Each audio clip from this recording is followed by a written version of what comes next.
Hi everybody, this is Stephen Pugh and we're going to be continuing with video number 3 of the City and Guilds Carpentry and Joinery course. So on video 3 we're going to be beginning with RIDDOR, which is where we left off yesterday. This is the reporting of injuries, diseases and dangerous occurrences regulations. For short, it's RIDDOR, R-I-D-D-O-R.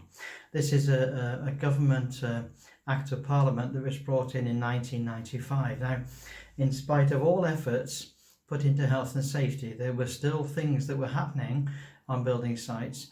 They were what we would call the hidden accidents.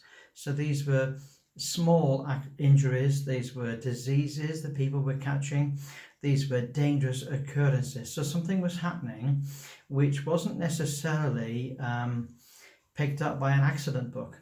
Okay, so let's give a few examples of this. Let's suppose a joiner cuts off a finger while using a circular saw. Now that would go into the accident book, but in spite of the fact that it's in the accident book, it wouldn't necessarily be picked up by government.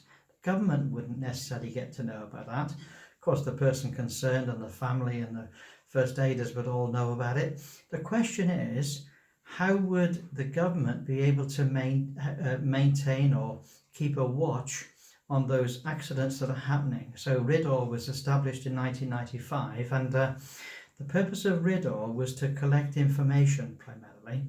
It was to enable the government to understand what's actually going on.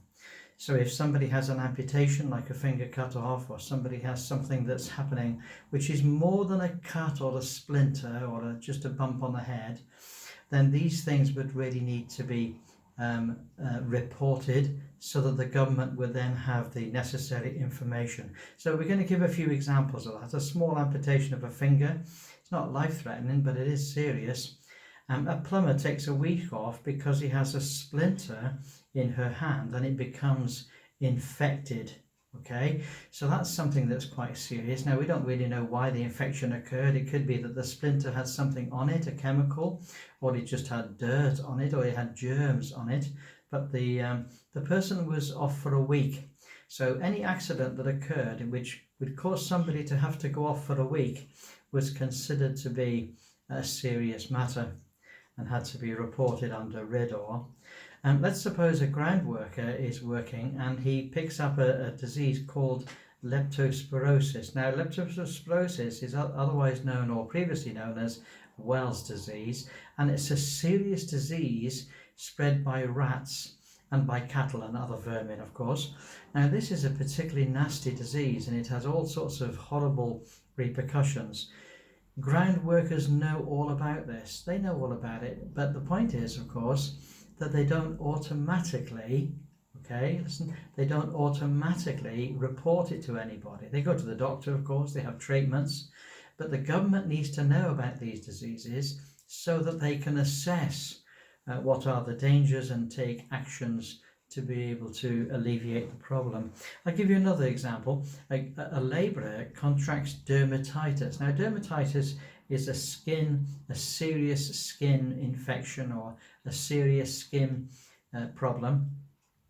And he's got it as a result of using some sort of a chemical, an irritant substance. Now, it could be he's using the retardant that's in cement. It could be that it's the cement itself. It could be that it's the it could be many things that's causing this irritant.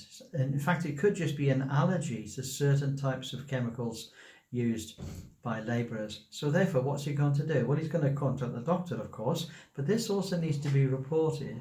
This is not so that anybody gets into trouble specifically. It's so that the government then can pick up what's actually going on.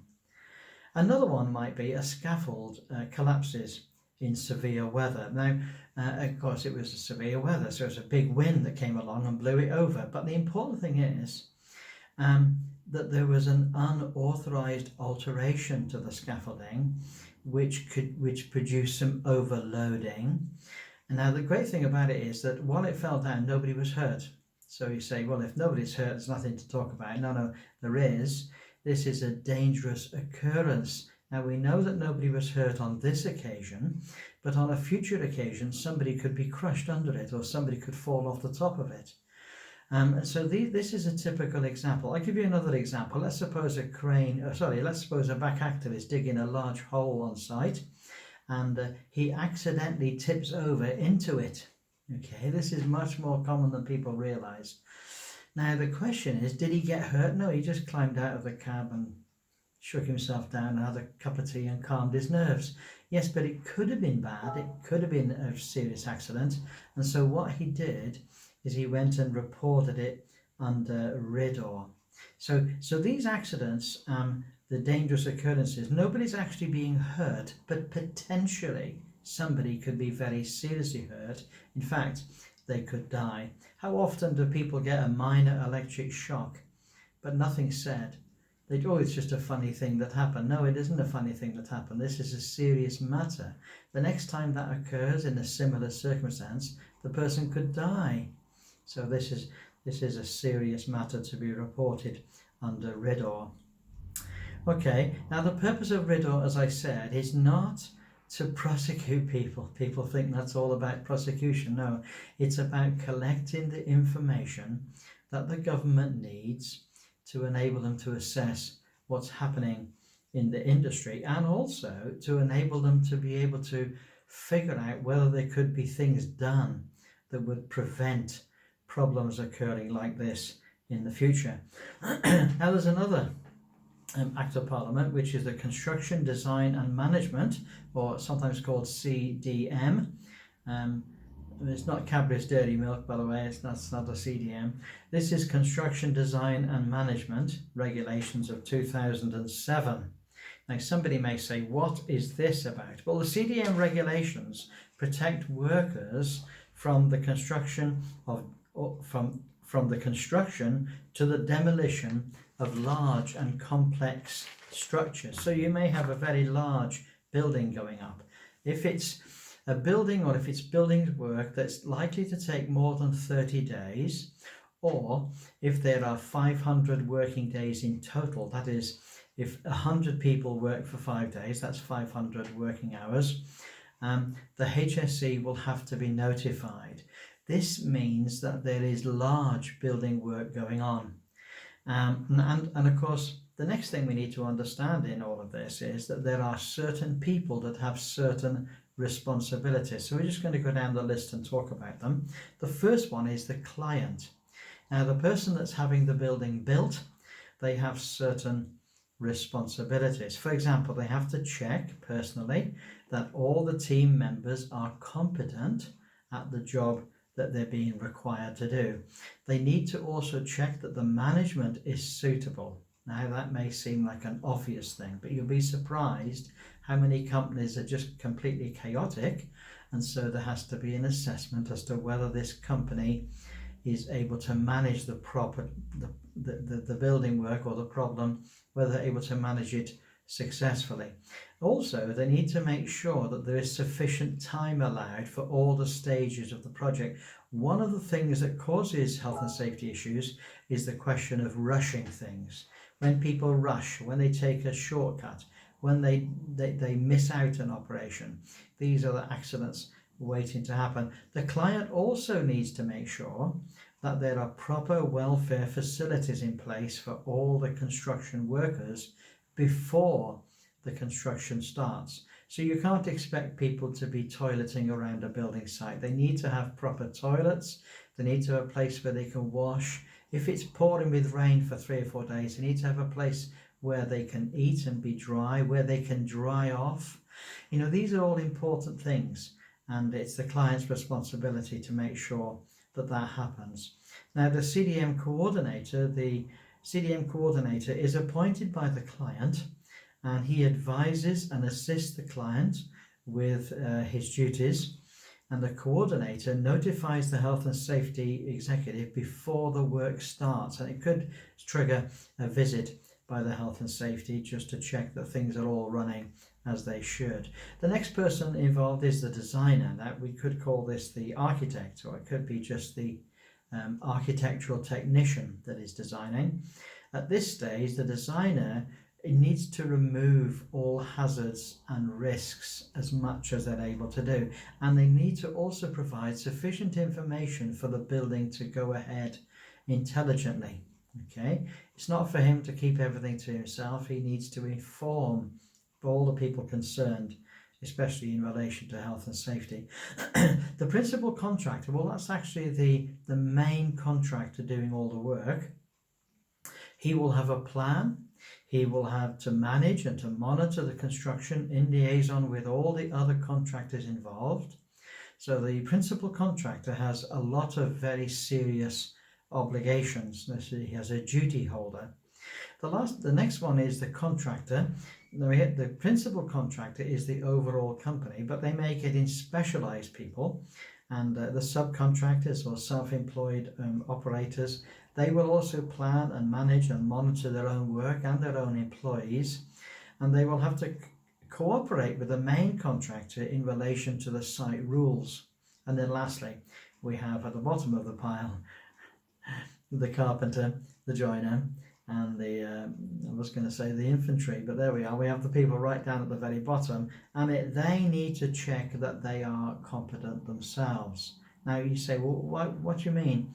They're carpenters, aren't they? Yes, I know, but you see, there may be things that they're called upon to do that they've never done before. They might have been a joiner for 40 years, but they may be called upon to use new materials or to use new building methods which they've not heard of before, and so therefore they will need to be competent. So training may be necessary, for example. Okay, so we've already intimated that one of the things that the duty holders need to provide, and it's the client that needs to provide it, they need to provide welfare facilities. This comes under the CDM regulations. Now, what are the welfare what are the welfare facilities? Well, first of all, there needs to be adequate toilets for men and for women. We can't just assume that everybody is a man working on site. That would be very silly. There needs to be proper, suitable toilets. They need to be regularly cleaned. How many times have you gone on the site and found the toilets in a dreadful condition? There's no need for that. There's no excuse for that. The contractor that drops off the toilet needs to make sure that they are adequately cleaned and kept in a reasonable condition. There need to be washing facilities. Now, very often on a site there will be a small a room where people can go, and they've got a basin and they've got warm water and soap and all the facilities they need and towels to be able to dry off. But how many other sites do we go to where these things are not provided? Now, they're very important. You can't go and have your dinner without washing your hands. If you're going to hold your sandwich in your hand, you need to be able to wash your hands, and you need to be able to wash your hands after you've toileted, for example. There needs to be, and this is a very important one, there needs to be a supply of clean drinking water. Well, that's very important. And of course, most sites fail in this, but every site has to provide clean drinking water. There need to be changing rooms or lockers for people's personal possessions. You just can't expect people to leave their stuff in a room and other people are coming in and out. And then you can't expect people to change in an open room. They need to have changing rooms that have no windows, where they can have some privacy. And it may sound obvious, but if it rains a lot or snows a lot, or even if it's just very hot a lot, then people will need to have a restroom. They'll need to have a place where they can go and they can just sit at a clean table and eat their lunch. Wow. There's a lot of things to consider, isn't there, in something like this? Now let's look at the provision and use of work equipment regulations. This is under PUWER, P-U-W-E-R, and this is the 1998 Government Act. So this particular regulation is all about people and companies who own, operate, and have control over work equipment. So let me say it again. It is the provision and use of work equipment regulations. Okay, and it also includes employers whose employees use work equipment. Now, under PUWER, the equipment must be 4 things. First of all, it must be suitable for its intended use. Very often people use tools that are beyond the use of the... So for example, if they're going to drill a hole, they might have a massive drill instead of a little one that's necessary. Or they might have a little tiny one instead of a big one. See, it needs to be suitable for the intended use. It must be safe to use. Okay, so it needs to be properly pat tested. It needs to periodically be reviewed. It needs to be well maintained. Now, all tools need to just be well maintained. That maybe they need to be greased, maybe they need to be oiled, maybe they need to have a periodic electricity check. So that means that they need to be then inspected regularly. It's not enough to just inspect something. If you find there's a problem, it then has to be fixed. So all these things are important. It needs to be suitable for the use, it needs to be safe to use, it needs to be well maintained, and of course it then needs to be inspected regularly. Now, the regular inspection is important, additionally, work equipment must only be used by the people who have received adequate instruction and training. Now, this is particularly important for carpenters. You may get young boys on a site, 17, 18-year-olds, maybe even 20-year-olds, that have never had a minute's instruction on a circular saw, but there's a circular saw there and they expect people to just go and use it. Well, that's not adequate. They need to have suitable, adequate instruction and training. They must be protective devices. For example, on a circular saw, that needs to be emergency stops. On a modern saw these days, there needs to be an emergency stop that can be touched, and also that saw needs to be able to stop. The blade needs to stop completely in 10 seconds. Now, 10 seconds may seem like a long time when a saw is turning, but actually within that 10 seconds it really must be braked and come to a complete stop. Equipment also needs to have an adequate means of isolation. Now, often people plug something in, they plug something into a lead and they run the lead and then they start using it. But when something goes wrong with that electrical equipment, there's no stop. There's no thing that they can press to isolate, to make it stop. They have to go run all the way back to where the lead was first plugged in and unplug it. And that, of course, is not adequate. There needs to be an adequate means of isolation. Okay, now the next, there's an awful lot of these regulations, isn't there? There's 11 of them, we said, altogether. We're looking at Manual Handling Operation Regulations 1992. Now, this regulation states that the employers must try to avoid manual handling within reason if there is the possibility of injury. There was a time when cement bags were very big and they were very heavy, and of course legislation was brought in to make sure that those bags were much smaller, much lighter. People were just getting bad injuries just because the things they were trying to lift were just basically too big and too heavy. So this is a very important thing, and it's lots of other things come out of this. There needs to be lifting and handling equipment. Okay, there needs to be lifting and handling equipment. Now, before somebody considers whether they should even lift something, you need to just assess the load and say to yourself, is this actually going to be too heavy for me to lift? Is it going to be at the very limit of my ability? Can I lift this safely without really pulling my back out and ending up being off work for 6 months or having a back injury for life? And also the next question is, could there be a lifting aid that I could use? For example, instead of carrying things, could I not use a wheelbarrow? And instead of trying to lift up something onto a high level, could I not use a little gin lift? That is a little wheel that enables me to lift things up high. Could I not use a scissor lift? You know, one of these things where you jump in and it drives to the place and then it goes right up and the working platform comes right up to where you need to work. Maybe I could use some sort of device like a curb lifter or a brick lifter. There's all sorts of things that are available for people to use in the industry. Okay, next question would be, Does the lift involve me twisting or overreaching? For example, if you take a brick and hold it in your hand, it's easy to hold in your hand. It's heavy, but it's easy. But when you stretch your hand right out and try to put it somewhere, it then becomes excessively heavy. So where is the load going to finally end up? Is it going to be in a safe place? Is there a clear path to where it's going to be? Am I going to fall over something on the way? Is the place that it's going to already been cleared and made tidy for the stacking of these goods?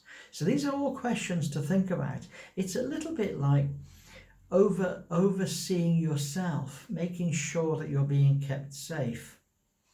It goes without saying that when we're lifting heavy items, we need to take into account the fact that we lift correctly.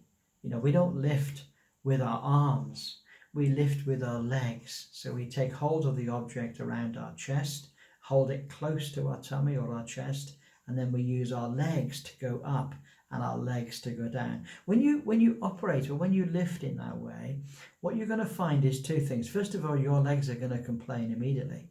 They're not used to doing that, but they are the biggest muscles. The muscles in your arm are big, but the muscles in your leg are 4 times bigger. So you use the bigger muscles to lift and to lift safely. This is a very, very important thing. A tremendous amount of building workers, carpenters, joiners get to the end of their life and their back is shot. And that's because over the years they've overreached, they've lifted things that were really too heavy, and it has a very serious effect on their latter years. The next one that we're going to think about is COSH, which is the control of noise at work regulations. I expect you didn't know that was a regulation, but that was something brought in 2005. It's an act of parliament. It is a law. It's something that we have to do. Now, the employer has certain specific duties in relation to this law. He must, for example, carry out a risk assessment of the noise levels that are going to be proposed for this site, and also who is at risk from this noise. He also needs to then eliminate, or control the exposure of his employees to this excessive sound. He must provide suitable hearing protection, and he must also provide a health surveillance for those identified to be at risk, and this will be on the risk assessment. He must provide information and training about the risks to employees, and this will be identified on the risk assessment. So this is quite a serious thing. Again, a lot of joiners get to the end of their life and they find they have hearing impairment. And people talk to them and they can't hear it, and they say, what's the matter with you? And of course, they've been exposed to loud machinery all their life. It's no wonder then that their ears suffer in the end. Now, the employees also have a duty under the regulations. You must make sure, that you make full and proper use of the personal hearing protectors provided by your employer. So not only does your employer have a duty to provide them for you, but you have an obligation to use them. And you must also report to your employer any defects in any personal hearing protectors or other control measures as soon as you're able to do so. Right. So the employer has duties to look after you, but you have duties to look after yourself and to report back to the employer if there are problems. The next thing to think about is noise levels. Noise levels. Now then, under the regulations, there are specific actions to be triggered at specific noise levels. And there's 2 major noise levels. There's sound up to 80 decibels, and then there is sound up to 85 decibels. So 2 different levels of sound. And you'll know what the difference is. Some sound is just loud, and some sound is actually painful. That's the difference between the 2. So you need to assess the risk to operatives' health and provide them with information and training. This is a duty of the employer, and the employer then must provide suitable ear protection, free of charge, of course, and to those who request it. Okay, by the way, it's to those who request it. People have got to take a certain sense of responsibility for themselves. Now, the requirements above 85 decibels, there must be specific action taken to reduce the noise exposure as far as practicable. And you must set up an ear protection zone with suitable signage and segregation. So everybody within a particular site or everybody within a particular area, there'll be signs put up all around that saying that you must wear ear protection at all times. Okay, so this is an exclusion zone, under the regulation in relation to 85 decibels, they must provide suitable ear protection free of charge to all those who will be affected, and that they must ensure that they wear that protection. Okay, this is no fun. You know, if somebody has a ringing in their ears for the rest of their lives, that's what happens when people have ear problems. If you have ringing in your ears, that is day and night for the rest of your life. It's like having an alarm clock going off in your head all day and all night. That is permanent ear damage. That's what happens when you expose yourself or allow yourself to be exposed to very high noise levels. To give you an idea, between 80 and 85, it's a little bit like standing next to a jet about to take off. That's the level of noise. And amazingly, people do actually work in environments like this. It's very important that you are protected from the noise levels at this level. Well, there we are. That's our video number 3 finished. Looking forward to speaking to you on number 4. Have a great day, all of you. Bye for now.